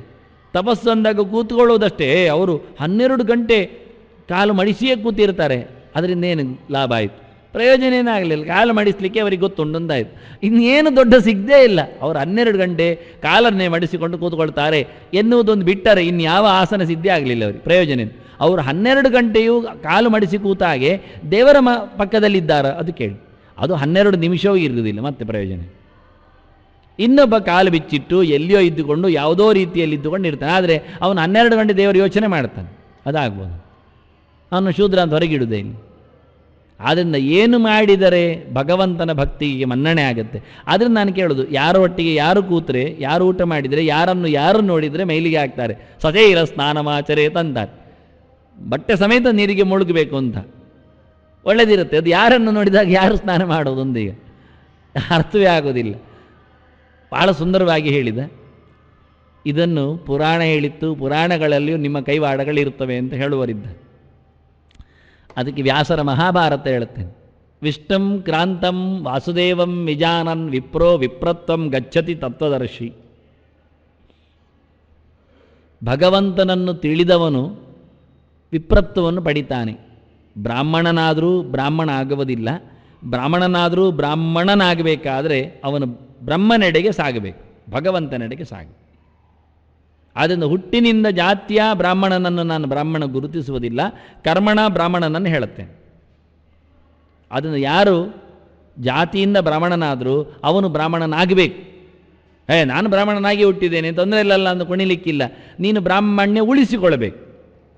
ಹುಟ್ಟಿನಿಂದ ಬ್ರಾಹ್ಮಣ ಅಂತ ಅನಿಸಿಕೊಂಡೆ ಅಷ್ಟೇ, ನೀನು ನಿನ್ನ ತನದಿಂದ ಬ್ರಾಹ್ಮಣನಾಗಲಿಲ್ಲ ಆಗ. ಅದರ ಬದಲಿಗೆ ಶೂದ್ರ ಸ್ಪರ್ಧೆಯಿಂದ ಬ್ರಾಹ್ಮಣ ಆಗ್ಬೋದು. ನವೈ ಶೂದ್ರ ಭವೇ ಶೂದ್ರ ಬ್ರಾಹ್ಮಣೋ ನಚ ಬ್ರಾಹ್ಮಣ. ಇದು ಧರ್ಮರಾಜ ಕೊಟ್ಟದ್ದು ಉತ್ತರ. ಧರ್ಮದ ಪ್ರತೀಕವೇ ನಿಂತು ಯಕ್ಷನ ಪ್ರಶ್ನೆಗೆ, ಯಮನ ಪ್ರಶ್ನೆಗೆ ಸುಳ್ಳು ಹೇಳಿದರೆ ಸತ್ತೋಗ್ತಾನವ ಅಲ್ಲಿಯೇ. ಕೂತವ ಯಮ ಒಟ್ಟಾರೆ ಹೇಳಲಿಕ್ಕಿಲ್ಲ, ಸತ್ಯವನ್ನೇ ಹೇಳುತ್ತೇನೆ ಹೇಳಿ ಸತ್ಯವನ್ನು ಕೊಲೆ ಮಾಡಲಿಕ್ಕೆ ಆಗುವುದಿಲ್ಲ, ಸುಳ್ಳು ಹೇಳಲಿಕ್ಕೆ ಬರುವುದಿಲ್ಲ. ಯಮನ ಹತ್ತಿರ ನಿಂತು ಧರ್ಮರಾಜ ಪ್ರಶ್ನೆ ಕೇಳಿ ಉತ್ತರ ಹೇಳ್ತಾನೆ. ನವೇ ಶೂದ್ರ ಭವೇ ಶೂದ್ರ ಅಂತಾನೆ. ಶೂದ್ರ ಶೂದ್ರ ಅಲ್ಲಪ್ಪ, ಬ್ರಾಹ್ಮಣೋ ನಚೆ ಬ್ರಾಹ್ಮಣ, ಮತ್ತೆ ಬ್ರಾಹ್ಮಣನೂ ಅಲ್ಲ ಅಂತಾನೆ. ಎಲ್ಲಿ ಬ್ರಾಹ್ಮಣ ಲಕ್ಷಣ ಉಂಟೋ ಅವನು ಶೂದ್ರನಾದರೂ ಬ್ರಾಹ್ಮಣನೇ, ಎಲ್ಲಿ ಬ್ರಾಹ್ಮಣ ಲಕ್ಷಣ ಇಲ್ಲವೋ ಅವನು ಬ್ರಾಹ್ಮಣನಾದರೂ ಶೂದ್ರನೇ. ಅದನ್ನು ಜಾತಿಯನ್ನು ಒಪ್ಪಿದ್ದಾನೆ, ಗುಣವನ್ನು ಒಪ್ಪಿದ್ದಾನೆ. ಈ ಶಬ್ದ ಹೇಳುವಾಗ ನವೇ ಶೂದ್ರ ಭವೇ ಶೂದ್ರ, ಜಾತಿ ಹೇಳಲಿಲ್ವಾ? ಹೇಳಿದೆ. ಶೂದ್ರನು ಶೂದ್ರನಲ್ಲ ಅಂದರೆ ಏನರ್ಥ? ಶೂದ್ರ ಜಾತಿಯಲ್ಲಿ ಹುಟ್ಟಿದವನು ಶೂದ್ರನಲ್ಲ, ಅವನು ಗುಣದಿಂದ ಬ್ರಾಹ್ಮಣನಿದ್ದಾನೆ. ಬ್ರಾಹ್ಮಣನು ಜಾತಿಯಿಂದ ಬ್ರಾಹ್ಮಣನಾದವನು ಬ್ರಾಹ್ಮಣನಲ್ಲ, ಅವನು ಗುಣತಃ ಶೂದ್ರನಿದ್ದಾನೆ. ಯಾರಿಗೆ ಮನ್ನಣೆ ಕೊಡಬೇಕು ಅಂದರೆ ಬ್ರಾಹ್ಮಣನಿಗೆ ಮನ್ನಣೆ ಕೊಡಬೇಕು, ಜಾತಿಯ ಅಲ್ಲ, ಗುಣತಃ. ಇಷ್ಟೇ. ಇವರಿಬ್ಬರು ಬಂದಾಗ ಯಾರು ಬೇಕು ನಿನಗೆ ಕೇಳಿದರೆ?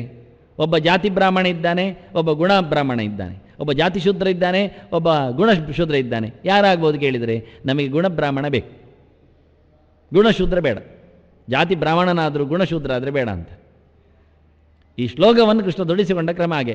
ಇದನ್ನೆಲ್ಲ ಮಡಿಸಿಟ್ಟು ತೋರಿಸದೆ ಗುಟ್ಟಾಗಿಸಿಕೊಂಡು ಹೊರಗಿಂದ್ರ ನಿಗ್ರಹ ಬಲ ಇಂದ್ರ ನಿಗ್ರಹ ಅಂತ ಹೇಳಿಕೊಂಡು ಹಾರಿಕೊಂಡು ಓಡ್ತಾರಲ್ಲ, ಎಷ್ಟು ಪ್ರತಾರಕರು, ಮೋಸಗಾರ ನೋಡಿ ಕೃಷ್ಣನ ವಾಕ್ಯಗಳಿಗೆ.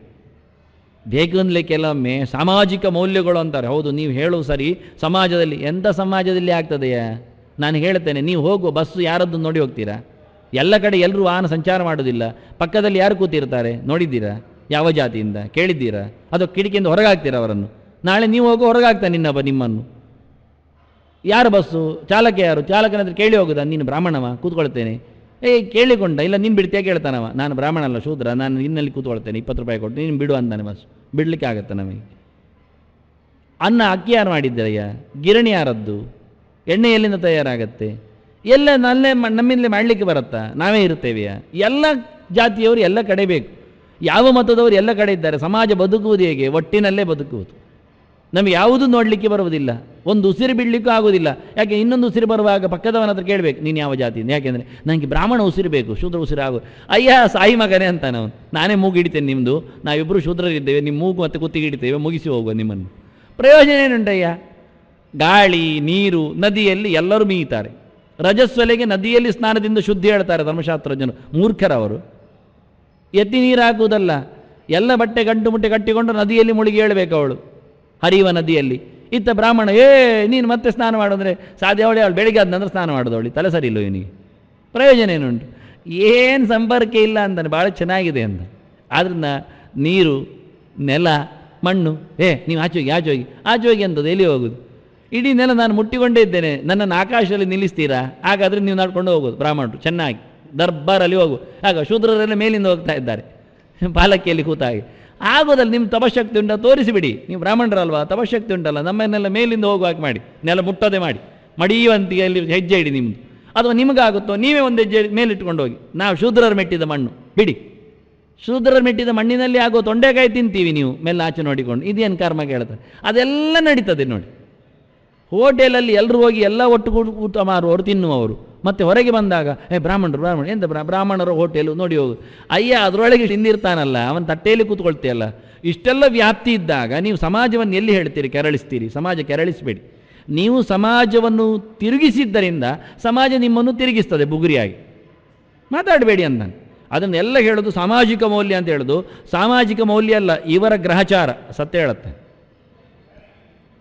ಯಾವ ಧಾರ್ಮಿಕ ಮುಖಂಡ ಸಮಾಜ ಮೌಲ್ಯ ಅಂತ ಹೇಳಿ ಕೈ ಮೇಲೆ ಮಾಡಿಕೊಂಡು ಹಿಂದೋಗ್ತಾನೆ, ಅವ ನಿಜವಾಗಿ ಧೂರ್ತ, ವಂಚಕ.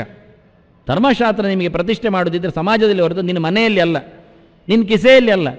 ಧರ್ಮಶಾಸ್ತ್ರ ನಿನಗೊಬ್ಬನಿಗಲ್ಲ. ಧರ್ಮಶಾಸ್ತ್ರ ಋಷಿಗಳು ಪ್ರಣೀತವಾದದ್ದು, ಪುರಾಣಕಾರ ಹೇಳಿದ್ದು, ವೇದವ್ಯಾಸರು ಹೇಳಿದ್ದು ಸಮಾಜದ ಉದ್ಧಾರಕ್ಕೆ. ಅದನ್ನು ಅಪ್ಲೈ ಮಾಡಬೇಕಲ್ಲಿ ತಗೊಂಡೋಗಿ, ಅಲ್ಲಿಂದ ಕಿತ್ತುಕೊಳ್ಳುವುದಲ್ಲ. ಇಷ್ಟು ಚೆನ್ನಾಗಿ ಬಹಳ ಕ್ರಾಂತಿಕಾರಿಯಾಗಿ ಮಾತಾಡಿ ದಂತೆ ತೋರಿಸಿಕೊಟ್ಟವ ಕೃಷ್ಣ. ಎದುರ ಮನೆಯಲ್ಲಿ ಕೂತು ಊಟ ಮಾಡಿದ, ಬಾಯ್ಬಿಟ್ಟು ಹೇಳಿದ, ಮಡಿವಂತಿಗೆ ಇರುವುದು ಇಲ್ಲಿ ಅಯ್ಯ ನೋಡು ಅಂತಾನೆ. ಭಗವಂತನ ಭಕ್ತನಾದರೆ ನೀನು ಬಾ, ಇಲ್ಲ ಆದರೆ ಬಿಡುವಂತ. ಅದಕ್ಕೋಸ್ಕರ ವಿಷ್ಣುಂ ಕ್ರಾಂತಂ ವಾಸುದೇವಂ ವಿಜಾನನ್. ಕ್ರಾಂತ ಅಂದರೆ ಕರ್ಮದ ಕೊನೆಯಲ್ಲಿರುವುದು. ಕ್ರ ಅಂದರೆ ಕರ್ಮ, ಅದರ ಅಂತ ಅಂದರೆ ಕೊನೆ. ಕರ್ಮದ ಕೊನೆಯಲ್ಲಿ ಸಿಗುವವನು ಕೃಷ್ಣಾರ್ಪಣೆಗೆ ಬರುವ ದೇವರು ಮಾತ್ರ. ಅವನು ವಿಷ್ಣು, ಇಡೀ ಕರ್ಮದೊಳಗೆ ಪ್ರವೇಶ ಮಾಡಿದ್ದಾನೆ. ಫಲ ಕೊಡುವವನು ಅವನೇ, ಸಂಕಲ್ಪ ಮಾಡಿದವನು ಅವನೇ, ಕೃಷ್ಣಾರ್ಪಣವು ಅವನೇ, ಅವನು ನಿಂತದ್ದು ಅವನೇ. ಅವನು ವಾಸುದೇವ, ನಿನ್ನ ಕರ್ಮಕ್ಕೆ ಬೆಳಕು ಕೊಡುವವ, ಮೋಕ್ಷವನ್ನು ಕರುಣಿಸುವ. ಅವನನ್ನು ತಿಳ್ಕೊಂಡ್ರೆ ಅವನು ಬ್ರಾಹ್ಮಣ, ಅವನು ತತ್ವದರ್ಶಿ. ಉಳಿದವರೆಲ್ಲ ಅತತ್ವದರ್ಶಿಗಳು, ಯಥಾರ್ಥ ತಿಳ್ಕೊಂಡಿಲ್ಲ. ಬೊಗಳೆ ಪಂಡಿತರು, ಸುಮ್ಮನೆ ಹೇಳಿದ್ದಷ್ಟೇ, ವೇಷ ಮಾತ್ರ, ಮತ್ತೇನಿಲ್ಲ ಅಂತ. ಯಾವ ಕ್ರಮದಲ್ಲಿ ಹೇಳ್ತಾನೆ?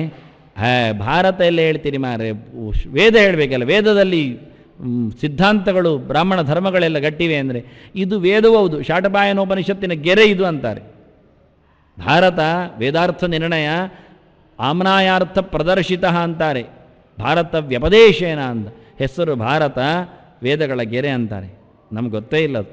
ವೇದವ್ಯಾಸರು ಅನಂತ ವೇದಗಳನ್ನು ವಿಭಾಗ ಮಾಡಿದವರು ಕೆಲವೆಲ್ಲ ವೇದಗಳ ಗೆರೆಗಳನ್ನು ನೇರಕ್ಕೆ ಇಲ್ಲಿಗೆ ಇಟ್ಟಿದ್ದಾರೆ. ಆದ್ದರಿಂದ ಮಹಾಭಾರತದ ವೇದ ಸಾರ ಅನಿಸಿಕೊಂಡ, ಪಂಚಮ ವೇದದ ಸಾರ ಅನಿಸಿಕೊಂಡ ಉಪನಿಷತ್ತದು ಗೀತೆ. ಉಪನಿಷತ್ತು ಗೀತೆ, ಗೀತೆಯ ಉಪನಿಷತ್ತು, ವೇದವೇ ಅದು. ನೇರ ಗೆರೆಗಳೇ ಅಂತಾನೆ. ವಸಾಂಸಿ ಜೀರ್ಣಾನಿ ಯಥಾ ವಿಹಾಯ, ಹಾಗೆ ಕಠೋಪನಿಷತ್ತಿನಲ್ಲಿದೆ, ನೇರ ಇದೆ.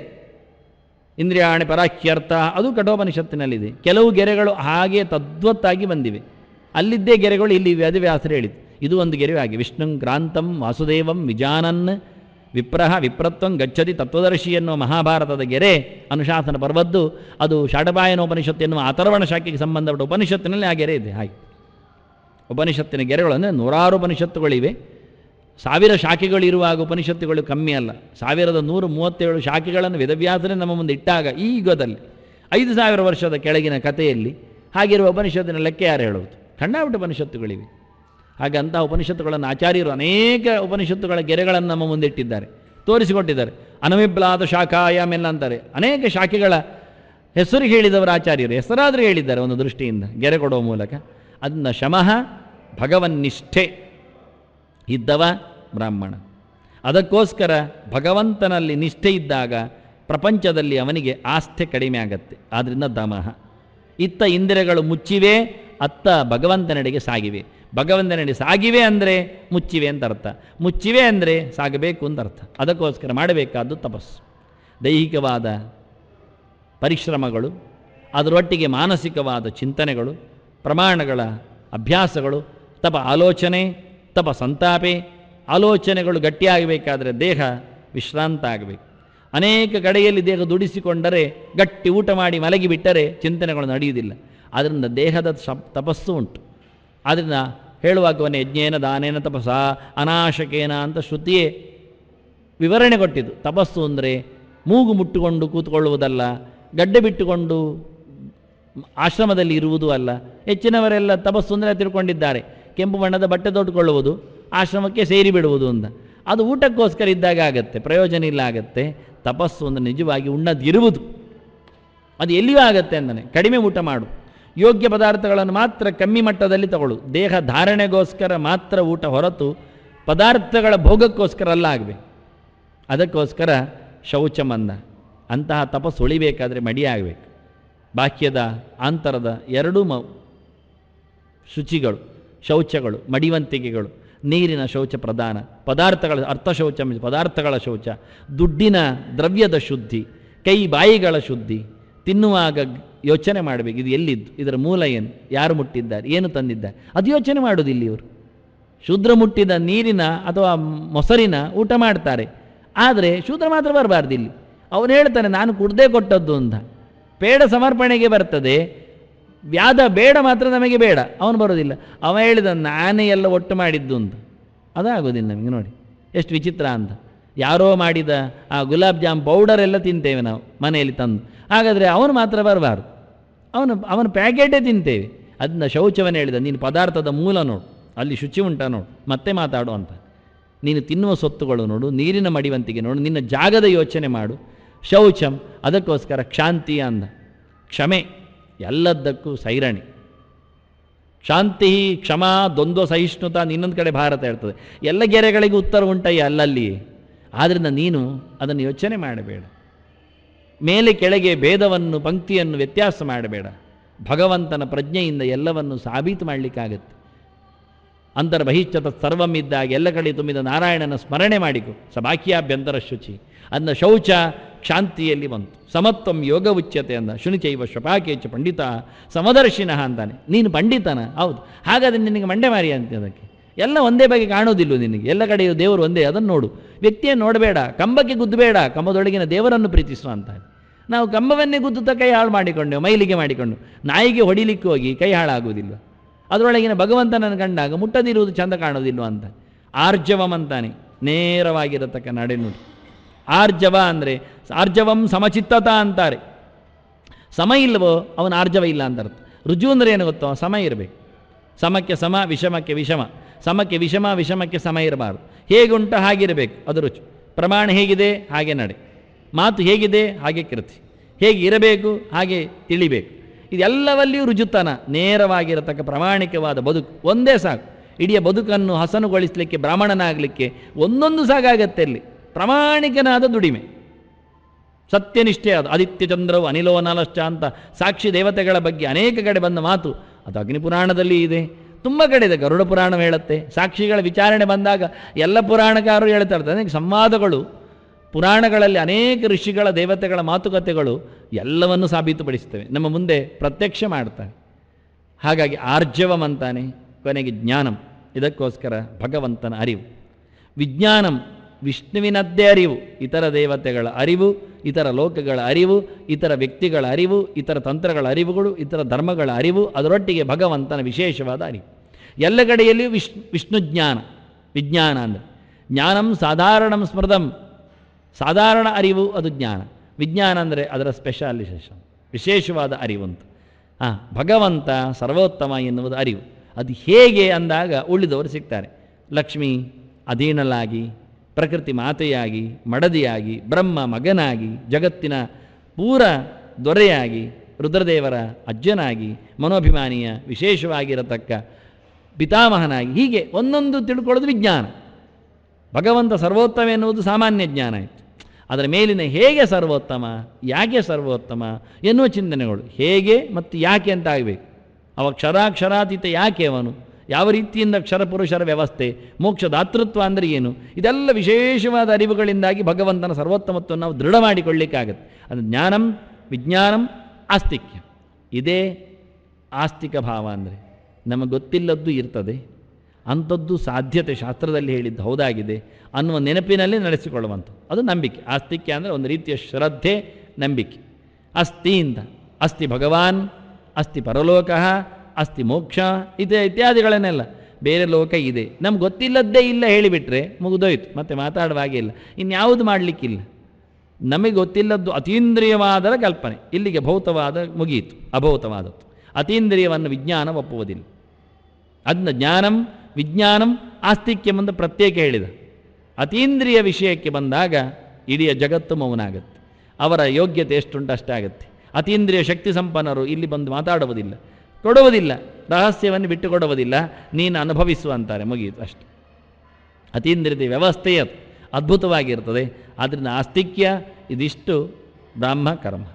ಇದರ ವಿರೋಧವಾದದ್ದು ಎಲ್ಲವೂ ಅಬ್ರಾಹ್ಮ, ಅಸಹಜವಾದ ಸ್ವಭಾವ ಅಲ್ಲದ, ಯಾರಲ್ಲಿ ಸೈರಣೆ ಇಲ್ಲ, ನೇರ ನಡೆನುಡಿ ಇಲ್ಲ, ತಪಸ್ಸು ಮಾಡುವ ಯೋಗ್ಯತೆ ಇಲ್ಲ, ಸತ್ಯವಂತಿಕೆ ಇಲ್ಲ, ಜ್ಞಾನ ಇಲ್ಲ, ಆಸ್ತಿಕ್ಯ ಇಲ್ಲ, ವಿಜ್ಞಾನ ಇಲ್ಲ, ಶಮದಮಸ್ಸುಗಳಿಲ್ಲ, ಭಗವದ್ದೇಕ ರಮಣತ್ವ ಇಲ್ಲ, ಅಂಥವರೆಲ್ಲ ಅಬ್ರಾಹ್ಮಣರು. ಅವರಿಂದ ಮಾಡಿಸಿದ್ದು ವ್ಯರ್ಥ. ನಾನಿವತ್ತು ದೇವರನ್ನು ಕೊಂಡಾಡ್ತೇನೆ ಹೇಳಿದರೆ ಪ್ರಯೋಜನ ಇಲ್ಲ. ಯಾವ ಕಾಲದಲ್ಲಿಯೂ ಭಗವಂತನ ಮೇಲೆ ಭಕ್ತಿ ಇತ್ತೋ ಅವರು ಮಾಡಿದರೆ ಒಳ್ಳೆಯದು, ಅವರಿಂದ ಮಾಡಿಸಿದರೆ ಒಳ್ಳೆಯದು. ಅವರು ನಿಜವಾಗಿ ಬ್ರಾಹ್ಮಣರು. ಯಾರ್ಯಾರನ್ನೋ ಪೂಜಿಸುತ್ತಾ ಪ್ರೀತಿಸುತ್ತಾ ಇದ್ದರೆ ಕೃಷ್ಣ ಹೇಳಿದ್ದ ಅವರೆಲ್ಲ ಭೂತಸ್ಥಾನಕ್ಕೆ ಹೋಗಲಿಕ್ಕೆ ಯೋಗ್ಯರು ಅಂತ. ಪ್ರಯೋಜನ ಇಲ್ಲ ಅಂದ. ಭೂತಕ್ಕೆ ಹೋಗುವವರು ಭೂತಸ್ಥಾನಿಗಳಾಗ್ತಾರೆ. ಅದನ್ನ ಭಗವಂತ ಹೇಳಿದೆ ಯಾಂತಿ ಮಧ್ಯೆ ಅಜಿನೋಪಿ ಮಾಮ್ ಅಂತ. ಹೀಗೆ ಶಮದ ಮೇಲಿನ ವಿಶೇಷವಾದ ಪರಿಶ್ರಮದಲ್ಲಿ ಭಗವಂತ ಬ್ರಾಹ್ಮಕರ್ಮದ ಸ್ವಭಾವದ ಅನೇಕ ಮುಖಗಳನ್ನು ನಮ್ಮ ಮುಂದಿಟ್ಟಿದ್ದಾನೆ. ಶ್ರೀಕೃಷ್ಣಾರ್ಪಣಮಸ್ತು, ಶ್ರೀಕೃಷ್ಣಾರ್ಪಣಮಸ್ತು, ಶ್ರೀಕೃಷ್ಣಾರ್ಪಣಮಸ್ತು, ಶ್ರೀಕೃಷ್ಣಾರ್ಪಣಮಸ್ತು, ಶ್ರೀಕೃಷ್ಣಾರ್ಪಣಮಸ್ತು, ಶ್ರೀಕೃಷ್ಣಾರ್ಪಣ.